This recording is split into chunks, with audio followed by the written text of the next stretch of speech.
बाजारों में हम देख रहे हैं दबाव, ग्लोबल क्यूज और साथ ही साथ डोमेस्टिक क्यूज, आईआईपी आंकड़े और सीपीआई आंकड़े को लेकर के जो है उसे बाजारों में एक हम नेगेटिव रिफ्लेक्शन देख रहे हैं। सेंसेक्स 209 अंकों की गिरावट के साथ कारोबार कर रहा है। निफ्टी में भी 61 अंकों का दबाव देखने को मिल रहा है।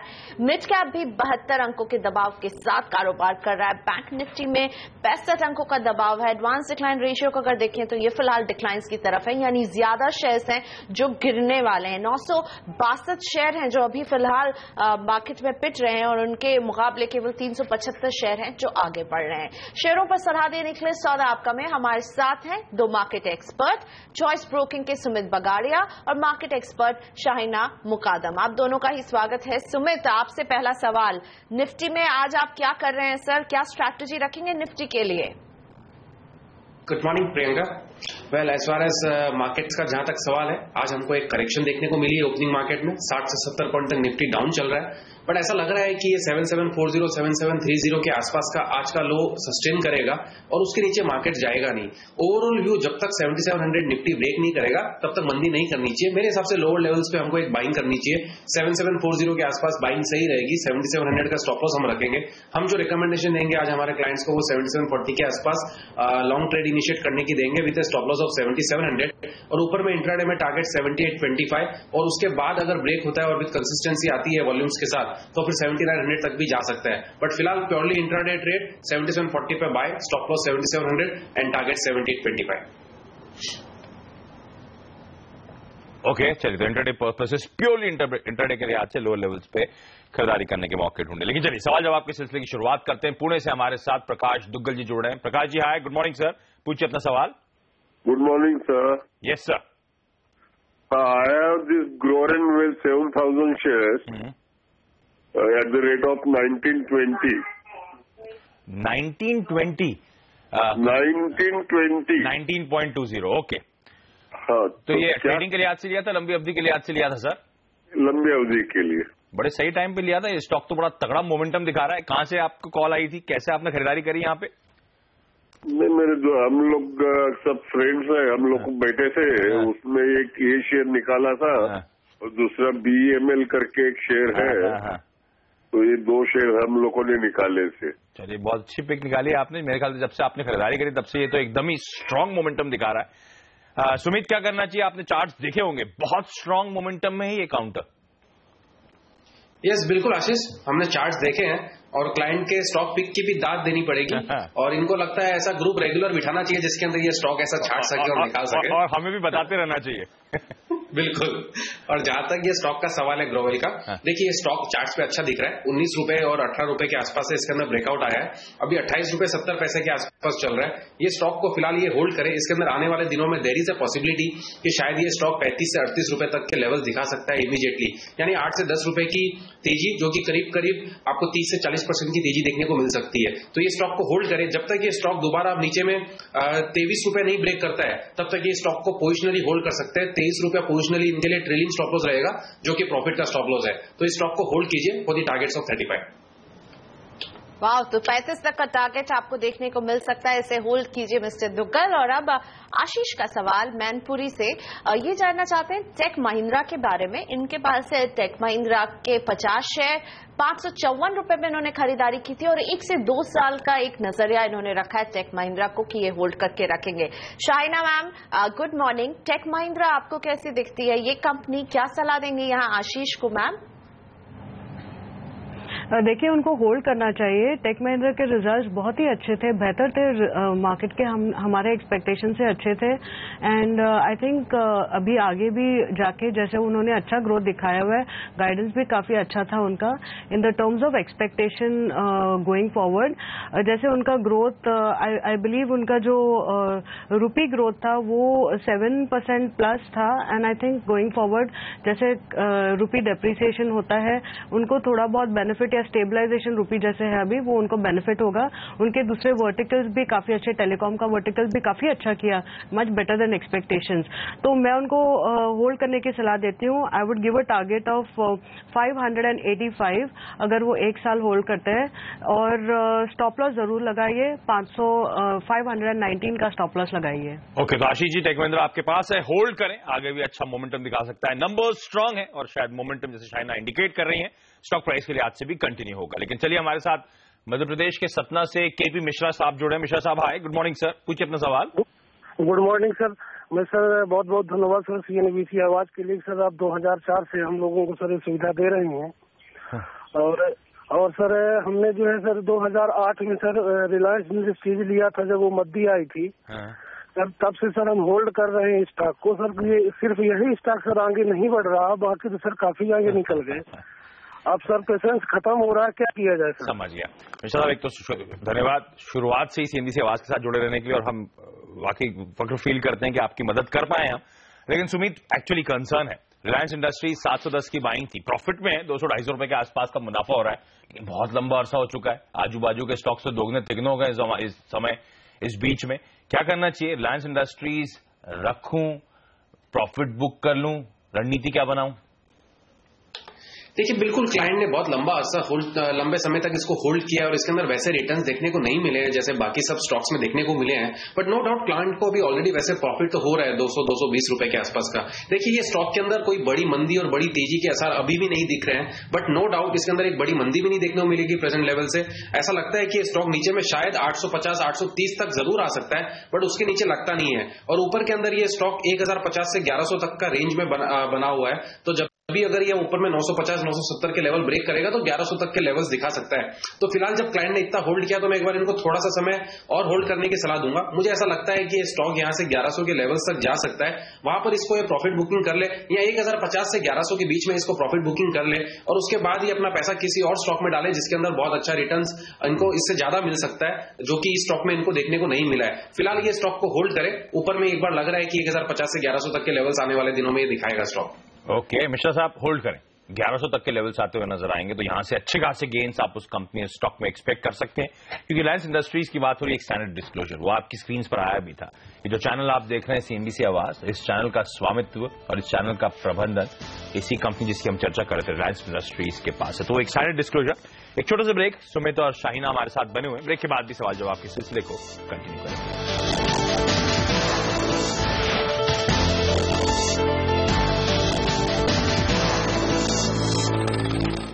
Welcome back. आप देख रहे हैं स्वागत आपका हमारे मार्केट एक्सपर्ट सुमित बगाड़िया और शाहिना मुकद्दम बनी हुई है आपके सभी सवालों का जवाब देने के लिए। सीधा रुख करते हैं आपके सवालों का। संदीप है पुणे से। गुड मॉर्निंग संदीप, बताइए कौन सा शेयर है जिसके बारे में आप सवाल पूछना चाहते हैं? Good morning ma'am. मैडम, मेरा सवाल इन्वेस्टमेंट के नजरिए से है। डिश टीवी और ग्रैन्यूल्स इंडिया पे मैं इन्वेस्ट करना चाहता हूँ, क्या ये सही रहेगा? दोनों स्टॉक, ग्रैन्यूल्स इंडिया और डिश टीवी और ग्रैन्यूल्स इंडिया। ग्रैन्यूल्स ये दोनों आपकी पसंद है। ओके, लेकिन क्या मौजूदा स्तर में निवेश करना चाहिए? समझते हैं यहाँ पर शाइना, आपसे समझना चाहूंगी, डिश टीवी और ग्रैन्यूल्स इंडिया निवेश के लिहाज से प्योरली पूछ रहे हैं संदीप मोरे, क्या इनमें निवेश करना चाहिए? आपको कैसे देखते हैं ये लंबी अवधि के लिए ये दोनों ही कंपनियां? देखिए, डिश टीवी में मेरा बहुत पॉजिटिव व्यू है, क्योंकि जैसे हमने अभी कुछ दिन पहले देखा, just a couple of days back, government ने अभी 100% FDI अलाउ किया है for companies like dish TV. और दूसरी बात है, जो उनका सब्सक्राइबर बेस है वो काफ़ी हाई है। अभी जैसे देखें, उनका 13.7 मिलियन सब्सक्राइबर बेस हो गया है। So as of now, while उनका जो होल्डिंग है, FI होल्डिंग है, वो काफ़ी लो है, तो there is enough space even with lower FDI holding. But I think going forward ये अपॉर्चुनिटी है कि जब इनफ्लोज आएंगे and there is an interest in the sector, तो Dish TV will be attracting good amount of investor interest, FI interest. दूसरी बात है, अगर आप उनके परफॉर्मेंस देखें, जो नंबर्स क्वार्टर में दिखाए हैं वो बहुत ही स्ट्रांग नंबर्स दिखाए उन्होंने। आरपूस थोड़े लोअर थे, नो डाउट, बट उनका जो प्रॉफिट था based on improvement on overall performance, वो 60% 20% हायर प्रॉफिट था. सो आई थिंक ये कंपनी में अगर वो एंटर करे, he can enter at current price, he can enter with a target of 113 का टारगेट रखे एंड 96 का डेफिनेटली स्टॉप लॉस लगाएं. ओके, तो डिश टीवी में संदीप जी चाहे तो आप इन्वेस्ट कर सकते हैं इन लेवल्स के आसपास भी. दूसरा सवाल मेरे ख्याल से शाइना इनका था ग्रैन्यूल्स इंडिया को लेकर. वहां पे भी निवेश की रणनीति बनाना चाहते हैं, क्या वाकई पोर्टफोलियो में रखने लायक स्टॉक इन लेवल्स पर? See Granules India pharmaceutical bulk drug space में है and they are upgrading into setting up plants and उनका प्लांट स्टार्ट भी हो गया है with US FDA approval for generic ANDA products. मेरे हिसाब से फार्मास्यूटिकल सेक्टर अभी डाउनटर्न में, मतलब it is facing a lot of pressure in terms of various stocks. जैसे बड़े बड़े स्टॉक्स में भी प्रेशर हमने देखा है. सो आई थिंक अगर उनको फार्मा सेक्टर में एंट्री करना है, there are better opportunities available rather than Granules India. वो कैडिला में अपना इन्वेस्टमेंट करें rather than something like Granules India, because I think अगर आप 2 या 3 साल का अवधि लें, so stocks like which are already present बड़े in a big way, plus they are looking technically strong as well as उनका FI interest काफी अच्छा है ये stocks में. It is better to stick to some of the larger stocks in my view. Okay. चलिए बैंगलोर से शरीफ जी जुड़े हमारे साथ. शरीफ जी हाय, गुड मॉर्निंग सर, पूछिए अपना सवाल. Good morning sir.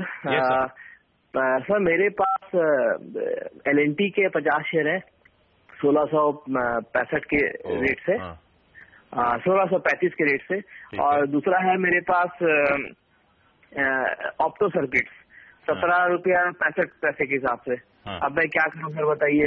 मैं LNT को मैं 2-3 साल होल्ड कर सकता हूं, क्या राइट टाइम है इसको एवरेज करने का, और LNT और ऑप्टो सर्किट का क्या करूं मैं? सुमित आप बताइए. ऑप्टो सर्किट तो मेरे ख्याल से शायद ट्रैक भी नहीं करती होंगी. 16-17 रुपए की खरीद है, 13-13.25 पे चल रहा है, यहाँ पे क्या करें? और दूसरा लार्सन एंड टूब्रो सबका पसंदीदा स्टॉक रहा है, लेकिन अब तो अपने ईयर लोज पे कामकाज कर रहा है. वहां पे क्या रणनीति बनाई जाए? कोई लॉसेस कर रहा है 200-300 रुपए के, तो क्या उसे एवरेज करना चाहिए, होल्ड करना चाहिए, क्या रणनीति बनाओ सर? जी बिल्कुल. सबसे पहले ऑप्टो सर्किट की बात करते हैं. देखिए ये स्टॉक ओवरऑल एक मंदी के ट्रेंड में चल रहा है. पिछले कई महीनों से इस स्टॉक में हमने एक स्टीप फॉल देखने को मिला है, जबकि मार्केट से अगर ऊपर भी जाता है तो ये स्टॉक नीचे गिरता है. तो मेरे हिसाब से ये स्टॉक के अंदर निवेश रखना सही नहीं रहेगा. अभी एक पुलबैक देखने को मिल रहा है, तो अगर इनका लक साथ दिया तो ये 11 रुपए 50 पैसे का एक स्टॉप लॉस मेंटेन कर सकते हैं, और ऊपर में 16 से 18 रुपए के बीच में जब भी आए तो निकल सकते हैं. बट स्ट्रिक्ट 11 रुपए 50 पैसे के स्टॉप लॉस से अगर ये होल्ड करना चाहे तो ही होल्ड करे, अदरवाइज प्रेजेंट लेवल पे भी ये एग्जिट कर सकते हैं. तो ऑप्टो सर्किट के अंदर फिलहाल सेल की सलाह रहेगी. ये स्टॉक एक मंदी के ट्रेंड में, इसमें तेजी में आने में मुझे लगता है टाइम लगेगा. जब तक ये 20 रुपए का लेवल पॉजिटिवली और कन्विंसिंगली ब्रेक नहीं करेगा तब तक ये स्टॉक तेजी में नहीं आएगा. तो ये स्टॉक में सेल की सलाह रहेगी. दूसरा जो स्टॉक था इनका LNT था. देखिए LNT के अंदर हमने एक बहुत अच्छा करेक्शन देखा है पिछले कुछ दिनों में, बट ये स्टॉक में हमारी लॉन्ग की रिकमेंडेशन है, और क्लाइंट ने क्लियरली कहा है कि उनको 2 से 3 साल का होराइजन रखना है. तो देखिए अगर 2 से 3 साल का होराइजन रखना है तो ये स्टॉक में और अगर 100 से 150 रुपए की गिरावट आती है यहाँ से, जो कि शायद आ सकती है, शायद जरूरी नहीं है आए, तो उसमें घबराने की जरूरत नहीं है. और इसको एवरेज भी किया जा सकता है 1350-1300 के बीच के आसपास जो ये लेवल्स चल रहे हैं, इसके अंदर स्टॉक को एवरेज किया जा सकता है. इसको स्टॉक को होल्ड करें आप. जब भी ये स्टॉक 1450 के ऊपर जाएगा, जो कि करीब इनके खरीद का भाव है, तो ये स्टॉक के अंदर 1600 से 1800 के लेवल फिर से देखने को मिलेंगे. हो सकता है इस लेवल को देखने में शायद 8 से 10 महीने का टाइम चला जाए, बट ओवरऑल ये स्टॉक मुझे बहुत अच्छा लगता है. स्टॉक कंपनी फ्रंटलाइन स्टॉक है, और इनका इन्वेस्टमेंट कुछ ज्यादा ऊपर के लेवल्स पे नहीं हुआ है, सही लेवल्स पे हुआ है. बस एवरेज करना हो तो 1300 के 1350 के बीच में एवरेज भी कर सकते हैं, और अगर बाई चांस 101 रुपए का फॉल भी आ जाए तो होल्ड करके रखें. शरीफ जी क्लियर कट सलाह आती हुई, ऑप्टो सर्किट्स इन्हीं लेवल्स के आसपास एग्जिट कर लें. शायद थोड़े से लॉसेस बुक करना मुश्किल होता है, लेकिन जरूरी है कर ले वहां पे. लार्सन एंड टूब्रो जहां तक उसकी बात है, इन लेवल्स पे एवरेज आउट किया जा सकता है. कुछ यहां से डाउन साइड आए भी तो भी घबराए ना, ये स्टॉक होल्ड कैटेगरी में अभी भी बरकरार है. चलिए यहाँ पे एक छोटा सा ब्रेक लेते हैं. हमारे दोनों एक्सपर्ट्स हमारे साथ बने हुए हैं. ब्रेक के बाद लेकर आएंगे आपके लिए हेडलाइंस, और खास तौर पे वो 2 स्पेसिफिक स्टॉक्स जिन्होंने आज सबका मूड बिगाड़ा है. बहुत तगड़ी पिटाई इन दोनों जाने माने स्टॉक्स की हो रही है. क्यों हो रही है पिटाई, और ये कौन से 2 स्टॉक्स हैं, जानेंगे अपने रिसर्च एनालिस्ट वरुण दुबे और सोनम मेहता से. इस break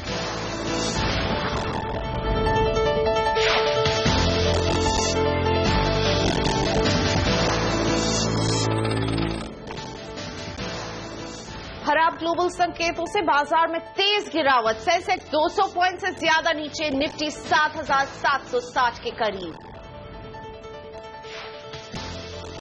MSCI global standard index में मारुति, अशोक लेलैंड, टाटा मोटर्स, DVR और कैडिला शामिल. ऑयल इंडिया, DLF बाहर. चीन की कंपनियों का दबदबा बढ़ा। महंगाई और इंडस्ट्रियल प्रोडक्शन के मोर्चे पर झटका। सितंबर में उद्योग धंधों की ग्रोथ गिरी। 4 महीने के निचले स्तर पर आईआईपी। रिटेल महंगाई दर बढ़कर 5%। कोल इंडिया के नतीजे आज। मुनाफा 23% बढ़ने का अनुमान। वॉकहार्ट, नैटको फार्मा, सीएससी और सीएट के नतीजों पर भी नजर। आज हमने सिविल न्यूक्लियर एग्रीमेंट पर हस्ताक्षर किए हैं। ये हमारे आपसी विश्वास का प्रतीक है। भारत ब्रिटेन के बीच असैन्य परमाणु करार पर दस्तखत। दोनों देशों में करीब 90,000 करोड़ रुपए के आर्थिक समझौते। लंदन में जारी होगा रुपए में बॉन्ड। और आज ब्रिटेन के दिग्गज सीईओ से मिलेंगे पीएम मोदी। बकिंघम पैलेस में क्वीन के साथ लंच। शाम को वेम्बले स्टेडियम में भाषण।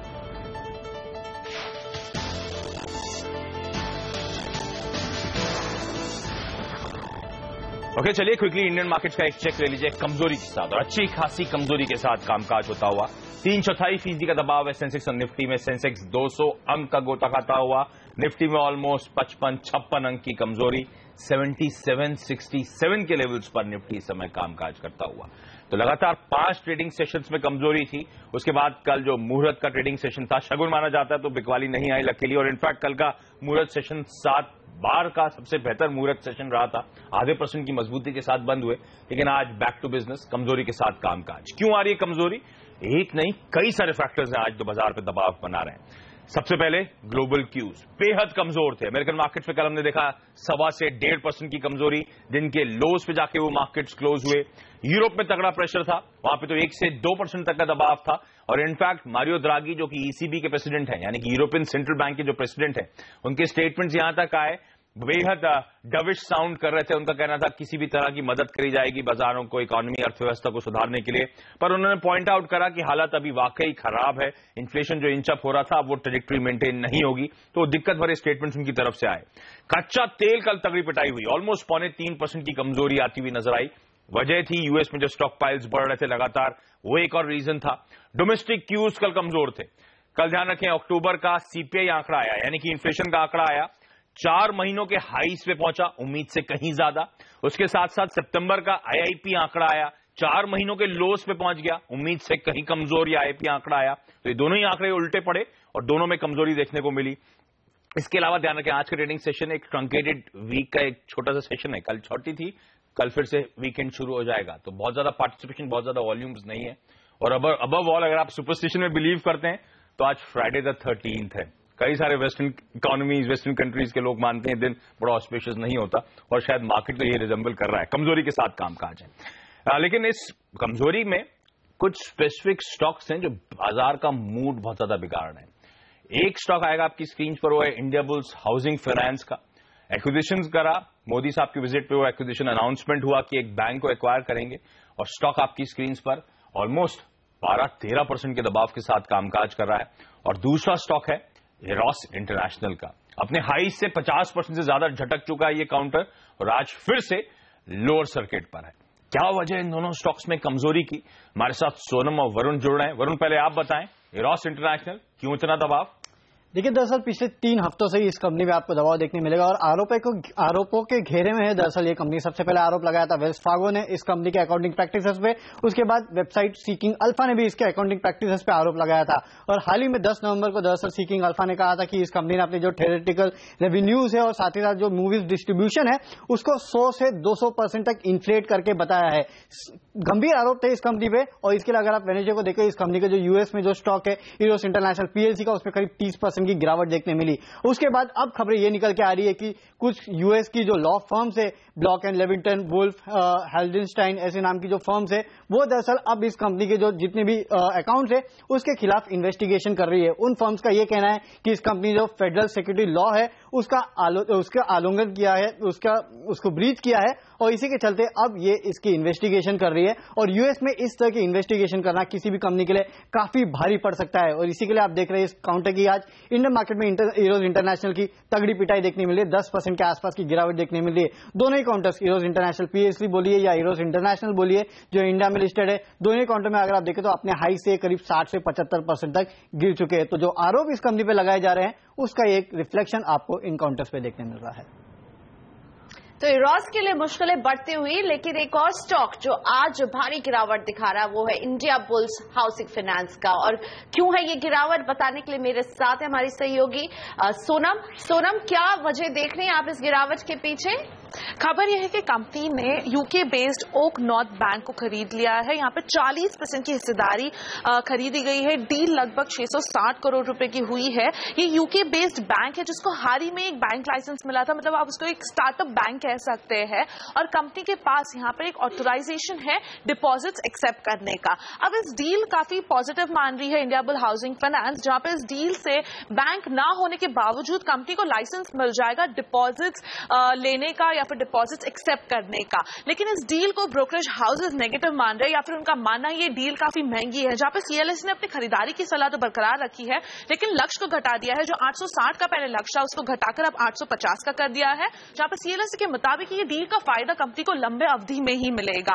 जो एक पॉजिटिव ट्रिगर है वो ये कि कंपनी के मैनेजमेंट ने ये संकेत दिए है कि इस साल में कंपनी की क्रेडिट रेटिंग बढ़ सकती है, AAA का स्टेटस उनको मिल सकता है।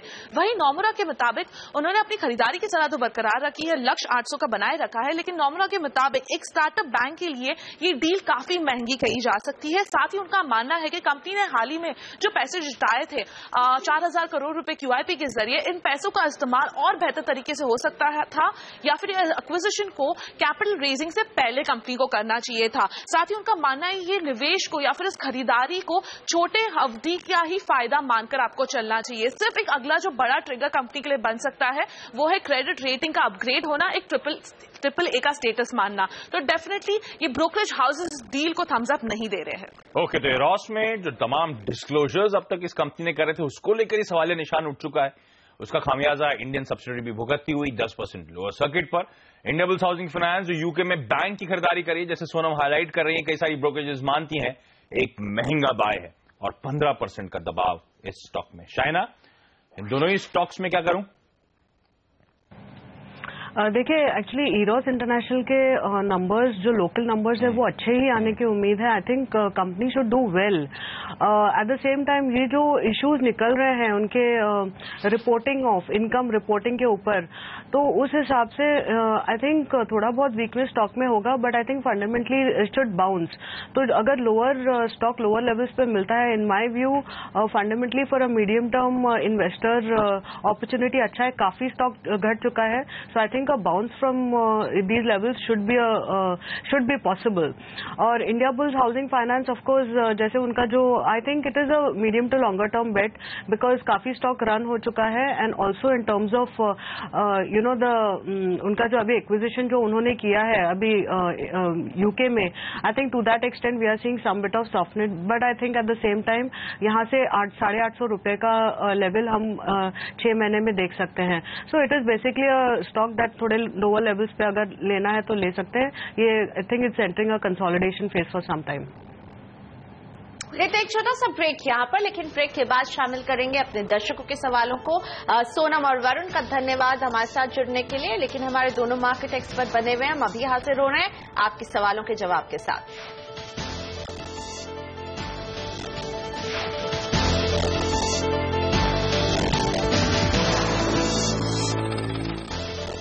बैक आप देख रहे हैं 14 आपका सीधा रुख करते हैं आप ही के सवालों का। सुमित जुड़ रहे हैं मेरे साथ राजस्थान से। नमस्ते सुमित, बताइए कौन से शेयर्स हैं जिसके बारे में आप सवाल पूछना चाहते हैं आपके पास? नमस्ते मैडम। Hello madam. नमस्ते, स्वागत है सर। मैडम, मैं डॉक्टर रेड्डी और सन फार्मा के बारे में पूछना चाहता हूँ, क्या ये इन्वेस्टमेंट करने के लिए सही समय है या रुकना चाहिए अभी थोड़ी देर के लिए? ये आपके पास ऑलरेडी है, ये आपके पोर्टफोलियो में दोनों? नहीं मैडम, मैं आप इसे खरीदना चाह? हाँ मैडम।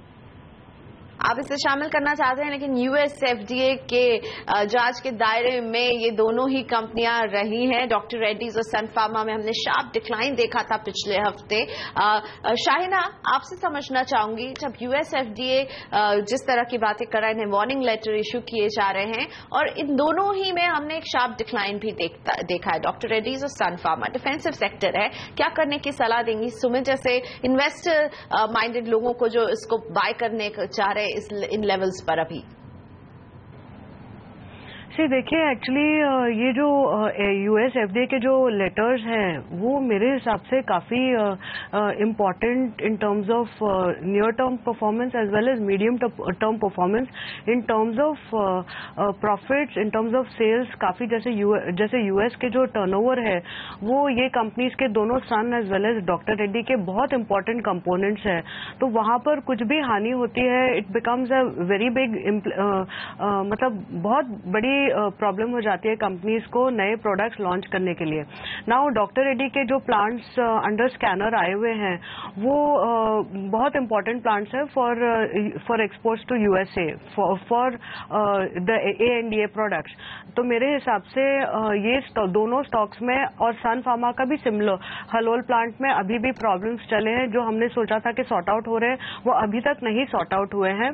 आई थिंक ये दोनों स्टॉक्स और जो टेक्निकल भी मेरे हिसाब से स्टॉक्स का काफी ब्रेकडाउन हुआ है। और ये जो अभी लेवल्स है हमको जैसे कंफर्ट लेवल नहीं दे रहा है that these are the bottoming out of these stocks. तो मेरे हिसाब से इन्वेस्टर को थोड़ा बहुत रुक जाना चाहिए। फॉर एग्जाम्पल, अगर आप डॉक्टर रेड्डी की बात करें, वहां पर important support levels of 3,500 levels को ब्रेक करके अभी वो उसके भी नीचे है। आई थिंक ये स्टॉक और भी 500 रुपया 700 रुपया नीचे जा सकता है। So I think investor should wait, let the stock bottom out, recover and then enter. Similarly for Sun Pharma, वहां भी बहुत इंपॉर्टेंट लेवल्स सन फार्मा ने ब्रेक किया है। I think he should wait, maybe 700 रुपए के आसपास अगर उनको मिलता है तो it will be a better bet, because overall market भी थोड़ा बहुत वीक है। So he should hold on. Pharma भी काफी वीक है as a overall sector. Pharmaceutical mood actually बिगड़ गया यूएस एफडीए की गाज के बाद। डॉक्टर रेड्डीज तो मेरे ख्याल से पिछले 2-3 ट्रेडिंग सेशंस में 1000 रुपए झटक चुका है। 4300 के आसपास अकाउंट कामकाज करता था, आज 3300 के लेवल्स हैं आपकी स्क्रीन पर, ये आपकी स्क्रीन पर स्टॉक आता हुआ। सन फार्मा 1150 के हाई से लगातार सस्टेन्ड प्रेशर 750 के लेवल्स के आसपास ट्रेड कर रहा है। शाइना मानती है अभी भी मत खरीदारी करें, डाउनसाइड रिस्क अभी भी है, थोड़ा सा और गिरने दें, सेटल होने दें उन लेवल्स के आसपास। जब सेटल हो तब खरीदारी करें, इस समय शायद जल्दबाजी नहीं करनी चाहिए। लेकिन गुजरात से हमारे साथ रफीक जी जुड़े हैं। रफीक जी हाय, गुड मॉर्निंग सर, पूछिए अपना सवाल। रफीक साहब? नहीं, रफीक जी से बातचीत नहीं हो पा रही। एक काम करते हैं, छोटा सा ब्रेक लेते हैं, ब्रेक के बाद रफीक जी को फिर से डायल इन करने की कोशिश करेंगे, उनका सवाल समझेंगे। हमारे दोनों एक्सपर्ट सुमित और शाइना हमारे साथ बने हुए हैं तमाम क्वेरीज रिजॉल्व करने के लिए। भारतीय बाजार में दबाव कंटिन्यू होता हुआ, जब मैंने इससे पहले मार्केट का चेक किया था तो 201 अंक का दबाव दिखा रहा था सेंसेक्स, अब 225 अंक के आसपास की कमजोरी, तो उन लेवल से भी 20 अंक के आसपास की और प्रेशर आता हुआ लगातार कमजोरी के साथ ही कामकाज। ब्रेक के बाद सवाल जवाब का सिलसिला कंटिन्यू होगा।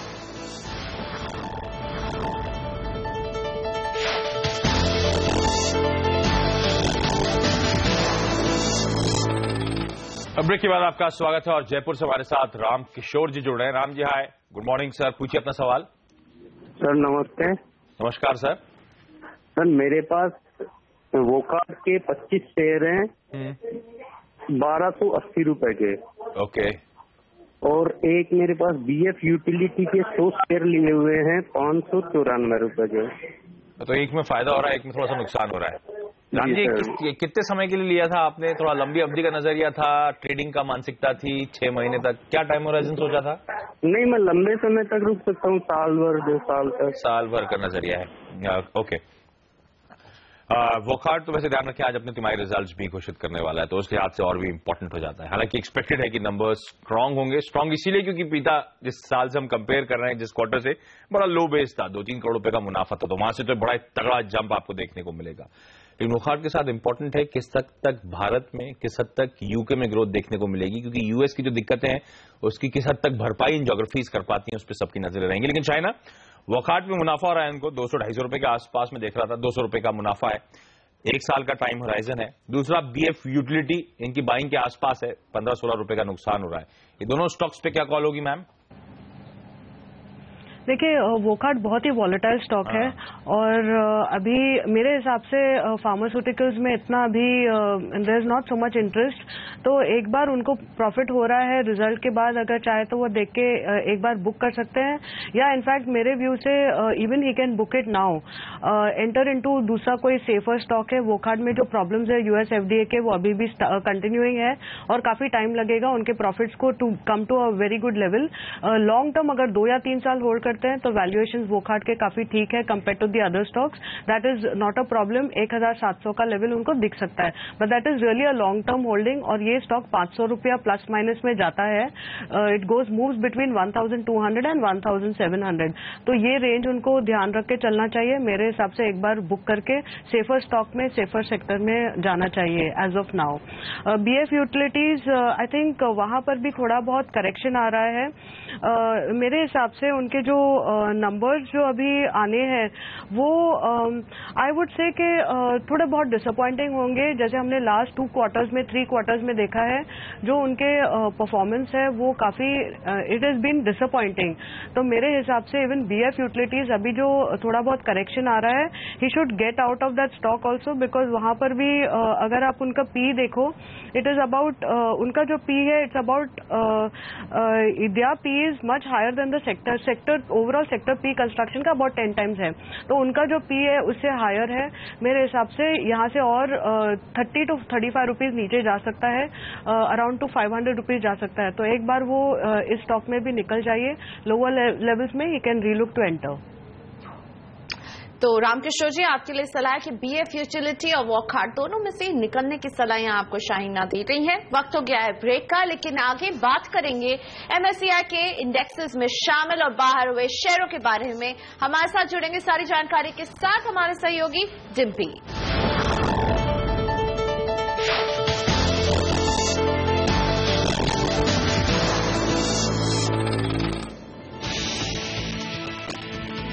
खराब ग्लोबल संकेतों से बाजार में तेज गिरावट, सेंसेक्स 200 पॉइंट से ज्यादा नीचे, निफ्टी 7,760 के करीब। MSCI ग्लोबल स्टैंडर्ड इंडेक्स में मारुति, अशोक लेलैंड, टाटा मोटर्स, DVR और कैडिला शामिल। ऑयल इंडिया, DLF बाहर। चीन की कंपनियों का दबदबा बढ़ा। कोल इंडिया के नतीजे आज, मुनाफा 23% बढ़ने का अनुमान। वोकहार्ट, नैटको फार्मा, CESC और CH पर भी नजर। और आज ब्रिटेन के दिग्गज CEO से मिलेंगे PM मोदी। बकिंघम पैलेस में क्वीन के साथ लंच, शाम को वेम्बले स्टेडियम में भाषण।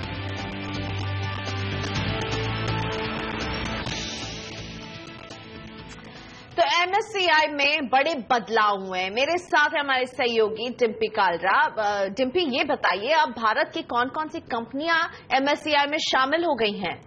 देखिए, 3 बड़े इंडाइसिस के अंदर MSCI ने बदलाव किया है, ग्लोबल, स्मॉल कैप और साथ ही डोमेस्टिक इंडाइसिस। पहले शुरुआत करते हैं ग्लोबल इंडाइसिस के साथ। यहाँ पे बदलाव हुआ है जिसमें अशोक लेलैंड और कैडिला जैसी कंपनीज को शामिल किया गया है।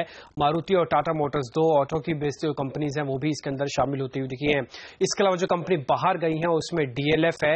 इसके अलावा ऑयल इंडिया को भी इस लिस्ट से बाहर किया है। तो ग्लोबल के अंदर चेंजेस था, लेकिन स्मॉल कैप के अंदर चेंजेस ज्यादा हुए हैं। कई कंपनीज इसमें ऐड की गई हैं, जिसमें Escorts, Exide, force motor, Gayatri project, HSIL जैसी कंपनी शामिल हैं।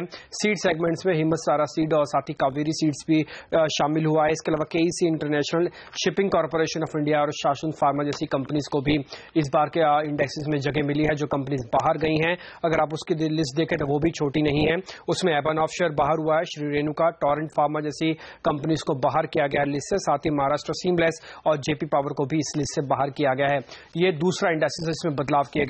तीसरा था डोमेस्टिक इंडाइसेस जिसमें बदलाव किया गया इंडेक्स, और उसमें HPCL, श्री सीमेंट, सीमेंस जैसी कंपनीज को शामिल किया गया है। साथ ही एबिनोवो, बजाज फाइनेंस को भी इस सेगमेंट पे जगह दी गई है। ओके, और इस काफी स्ट्रॉन्ग रिएक्शंस हैं। 2 स्पेसिफिक स्टॉक्स जो आपकी स्क्रीन पर नजर आएंगे आपको। टाटा मोटर्स का DVR सरप्राइज इंक्लूजन हुआ है, उसका भरपूर फायदा है, 0.4% की मजबूती है। और एक एक्सक्लूजन जो हुआ है, यानी कि जो स्टॉक बाहर निकाला गया ऑयल इंडिया, मेरे ख्याल से दोहरी मार झेल रहा है। एक तो एक्सक्लूजन का इंपैक्ट है, दूसरा कच्चे तेल की जो पिटाई हुई है, प्राइसेस दबाव में आए हैं, उसके चलते वो स्टॉक आपकी स्क्रीन पर आएगा 5 से 6% का दबाव, ऑलमोस्ट दिन के लोज पे कामकाज करता हुआ। लेकिन डिम्पी, ये तो आपने इंडिया के इंक्लूजन एक्सक्लूजन की बात करी, लेकिन एमएससीआई में चीन की कंपनियों का दबदबा में देखा था काफी बढ़ गया है। इसके क्या मायने निकालूं?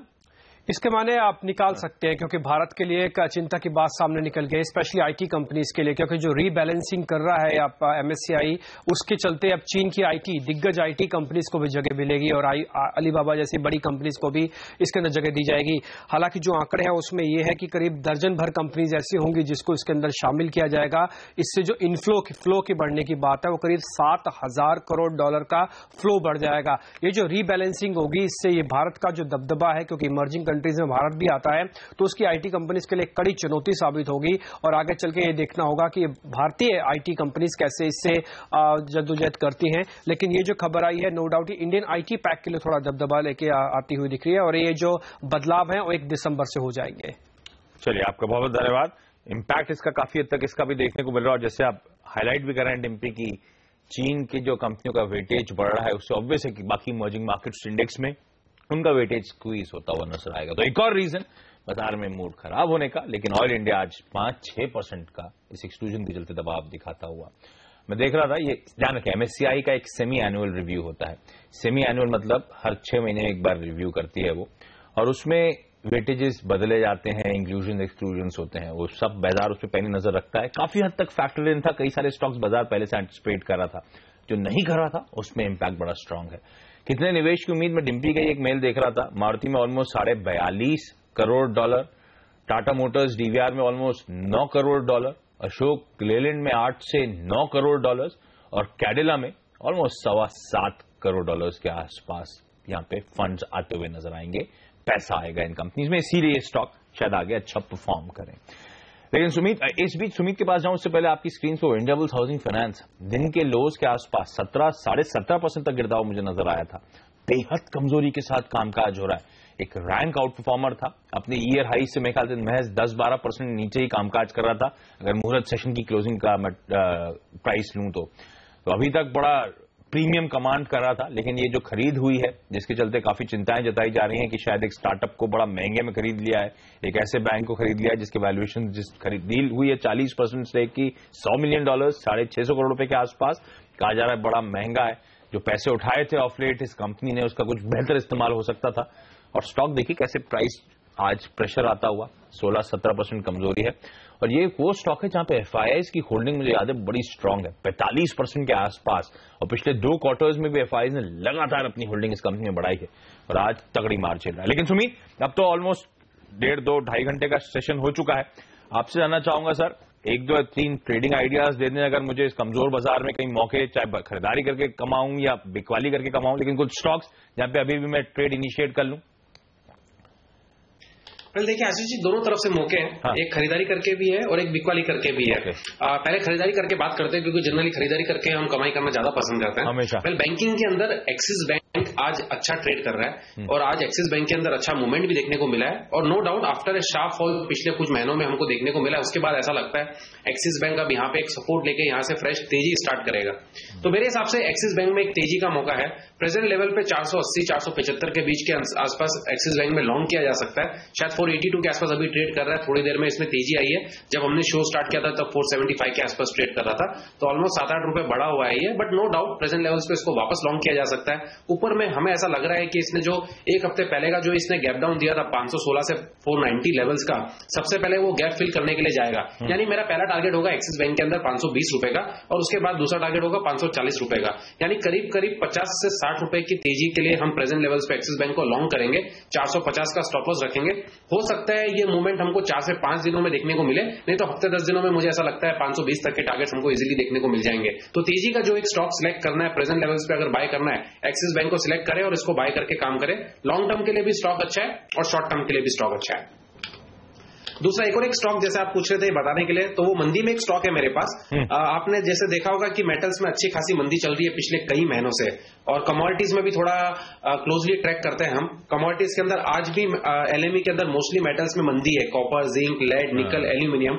जहां तक इंडियन इक्विटीज में हमारे स्टॉक्स का सवाल है, वेदांता हो, सिर्फ एक जिंदल स्टील को आज छोड़ देंगे जो कि एक्स्ट्रा ऑर्डिनरी मूव दे रहा है, उसके अलावा बाकी सारे मेटल्स के अंदर एक मंदी देखने को मिल रही है।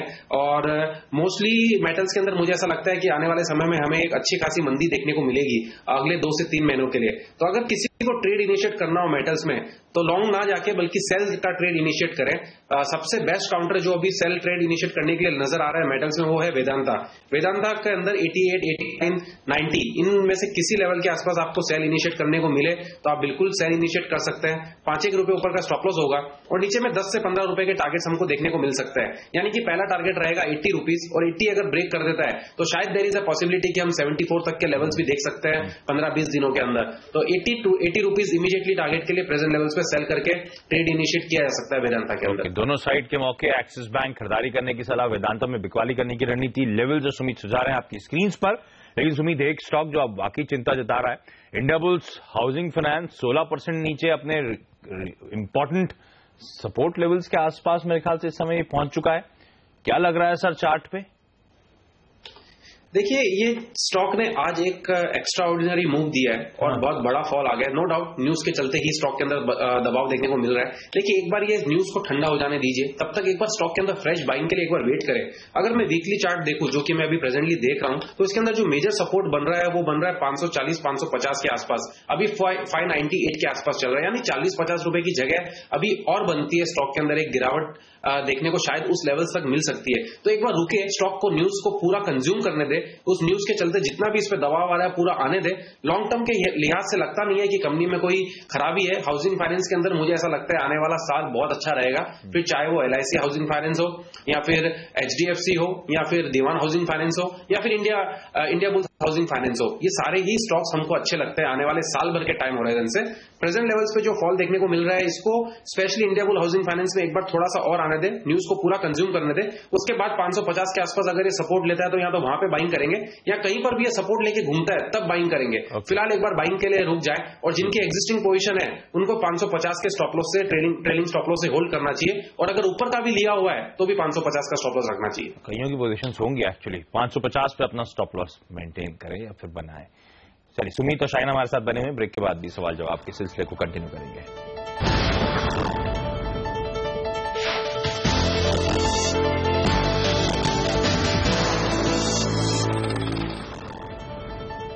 बाजार में दबाव, अपने लोएस्ट पॉइंट को छूता हुआ सेंसेक्स और निफ्टी। सेंसेक्स में हम 280 अंकों की अब गिरावट देख रहे हैं। सुबह के मुकाबले ये गिरावट बढ़ रही है, लेकिन जब बाजार का मूड ऐसा हो जहां पे आपको सिर्फ गिरावट नजर आ रही हो, आपको क्या करना चाहिए अपने स्टॉक्स में? यही सलाह हम लेकर आते हैं। मेरे साथ जुड़ रहे हैं सुभाष चंद्रा पंचकुला से। नमस्ते सुभाष जी, बताइए कौन सा शेयर है आपके पास?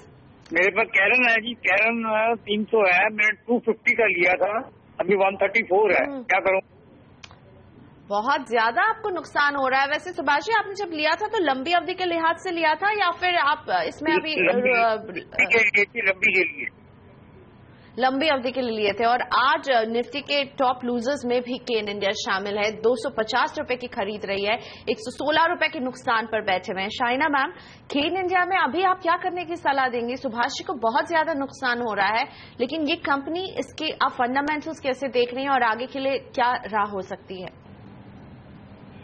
मेरे हिसाब से अभी इतना जब फॉल हो चुका है और अभी होल्ड कर रहे हैं, ये लेवल्स पे अभी निकलने की सलाह नहीं दे सकती हूँ, क्योंकि जो उनके ऊपर जो कैश है जो बुक्स में है वो लगभग इट इज ऑलमोस्ट 120 रुपया, 110-120 रुपया का कैश है बुक्स में। तो उनका जो core valuation of oil assets वो अभी काफी लो है। तो जो ऑयल प्राइसेस जो घट चुके हैं और मेरे हिसाब से लो रहने की ही उम्मीद है, बट वो अभी ये प्राइस में, ये लेवल्स में फैक्टर हो चुके चुके हैं। और दूसरी बात है, जो उनका जो नेगेटिव सेंटिमेंट था वेदांता के साथ, जो मर्जर का जो बात चली है, मेरे हिसाब से अभी वो भी ये लोअर लेवल पे इट इज नॉट पॉसिबल कि ये वेदांता के साथ ये लेवल पे मर्ज हो। तो हो सकता है कि in the next couple of months जब ये बात फिर से छिड़ जाए तो हो सकता है कि केन में फिर से एक आई थिंक अपमूव होता है। फिर भी अगर इन्वेस्टर को होल्ड करना है, he can hold the stock, he can keep a stop loss, he can keep a stop loss of 125 का स्टॉप लॉस रख के होल्ड करे and look for a target of about 160 का टारगेट देख के एक बार बाउंस में अगर आता है निकले। अभी मेरे हिसाब से नहीं निकलना चाहिए। ओके, तो उछाल आए तो बिकवाली कर दें। यहाँ पे इस समय शायद बिकवाली करने के अच्छे मौके नहीं है। कोल्हापुर से मोहम्मद सिराज जुड़ रहे हैं। Mohammad ji hi, good morning sir, पूछिए अपना सवाल। जी very good morning sir. Yes sir. देखिए सिप्ला में जो है ऑप्शन में मेरा एक लॉट का ये है 680 का स्ट्राइक प्राइस है। 680 का और 630 के नीचे चल रहा है शायद। जी तो मेरी 17 पे मेरी एंट्री थी, अभी ₹2.50 चल रहा है। 680 का ₹2.50 चल रहा है, सही कह रहा हूँ आप। 17 रुपए पे आपने खरीदा था। ये तो बड़ा मुश्किल हो गया। सुमित क्या करें आप? इस पोजीशन में आशीष कुछ नहीं कर सकते क्योंकि उनका ऑलरेडी 17 रुपए वाली चीज ₹2 आ चुकी है और इस एक्सपायरी में 680 के लेवल्स थोड़े डाउटफुल लग रहे हैं। लॉन्गर टर्म के हिसाब से तो 680 के लेवल्स दिखते हैं, इनफैक्ट 700 के ऊपर भी दिखता है सिप्ला का counter, but presently for November expiry 680 के लेवल डाउटफुल है। जब तक ये 645 650 के ऊपर ट्रेड नहीं करेगा तब तक इसके अंदर लगता नहीं है कि 680 तक की एक्सपायरी देखने को मिलेगी। तो अगर इनको कोई पुलबैक मिलता है तो बेटर रहेगा निकल जाए। शायद हो सकता है ₹5 6 रुपए तक के इनको भाव देखने को मिले 680 के कॉल के अंदर, तो वहां पे निकलना ही बेटर होगा। जो भी पैसा बचे उसको बचाना ज्यादा बेटर होगा। न इन पे इस लेवल्स पे ना ही मैं इनको एवरेज करने की सलाह दूंगा कॉल के अंदर और ना ही इनको फ्रेश इनिशिएट करने की सलाह दूंगा यहाँ पे। तो सुमित का कहना है कि अभी नुकसान ही हो रहा है सही, लेकिन इस नुकसान को बड़ा मत बनने दीजिए, निकलने की सलाह सिप्ला में। यहीं पर वक्त हो गया कि हम शाहिना से इजाजत लें। शाहिना जी शुक्रिया हमारे लिए वक्त निकालने के लिए। आज के लिए कोई डिस्क्लोजर मैम? नहीं, जो भी स्टॉक्स डिस्कस किए मेरा उसमें कोई भी इंटरेस्ट नहीं है। तो शाहिना जी से हम इजाजत ले रहे हैं, लेकिन हमारे साथ सुमित बगाड़िया बने हुए हैं क्योंकि हम इस ब्रेक के बाद सुमित के साथ लेकर आएंगे स्टॉक्स फटाफट।